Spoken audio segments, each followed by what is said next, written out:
Let's check out the battery life, RAM utilization, CPU load, all that good stuff on this year's Galaxy Book4 Pro 360, and we'll also be comparing it to last year's Book3 Pro 360. Let's get after it. All right, we are winding down the battery test for media consumption. Just like last year, we got the brightness maxed out. It's an optimized mode. The refresh rate is set to 120 Hertz. I figured I wouldn't bore you guys with all the introduction stuff like we did in last year's video. That kind of really dragged out. So this has been running since 8 o'clock this morning. It's 5 after 3 now. We're at 6.5 hours now. Let's go ahead and check out both these laptops and see where they're at. All right, last year's Book3 Pro 360 is sitting at 6%. Let's check this year's. 32%. 32% versus 6% on last year's. So, all right, so this is a 6.5 hour mark. I'm gonna let the Book 4 run and we'll come back and check it when it gets low. All right, my friends, it is 2.5 hours later. It is 5:30 right now. The Galaxy Book 4 Pro 360 is still going strong in optimized mode. I forgot to mention, I've been keeping the volume at around 30%. I just turn it down when I'm showing you guys so I don't get dinged by YouTube. Let's take a look at where we're at right now. All right, let's check the battery. Oh my goodness, we are at 7% right now. So 1% more than what the Galaxy Book 3 Pro 360 was at nearly 2.5 hours ago. I think I'm gonna wrap it up with this as far as the media consumption test goes.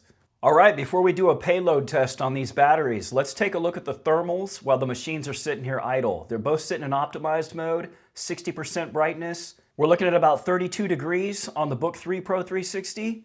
27 degrees Celsius on this year's Book 4 Pro 360, a 5-degree difference in Celsius. So sitting at idle, this year's model definitely runs cooler.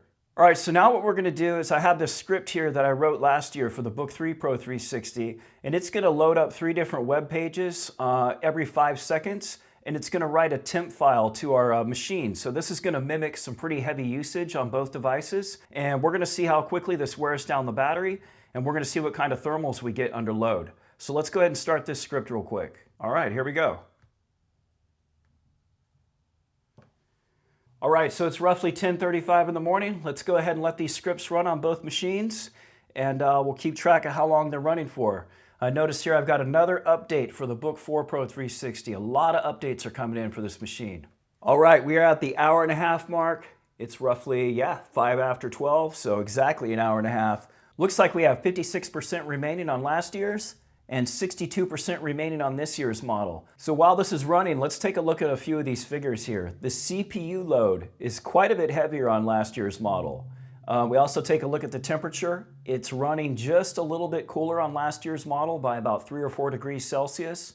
I'm not seeing too big a difference between the GPU load between the Intel Iris Xe graphics and the Intel Arc graphics on here.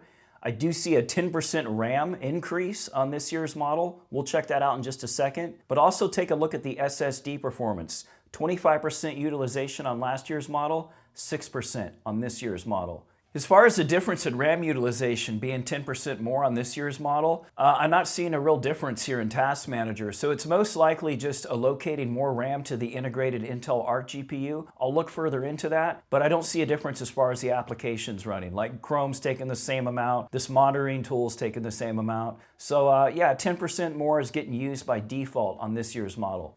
All right, we are right at the 3.5 hour mark and we are running low on battery here. So we are down to 9% remaining, 21 minutes left on last year's model, and we have 21% remaining with 59 minutes left on the Book 4 Pro 360. So the battery life on this year's Book 4 Pro 360 is absolutely amazing. I am stunned by these results, especially the media consumption results. That's fantastic.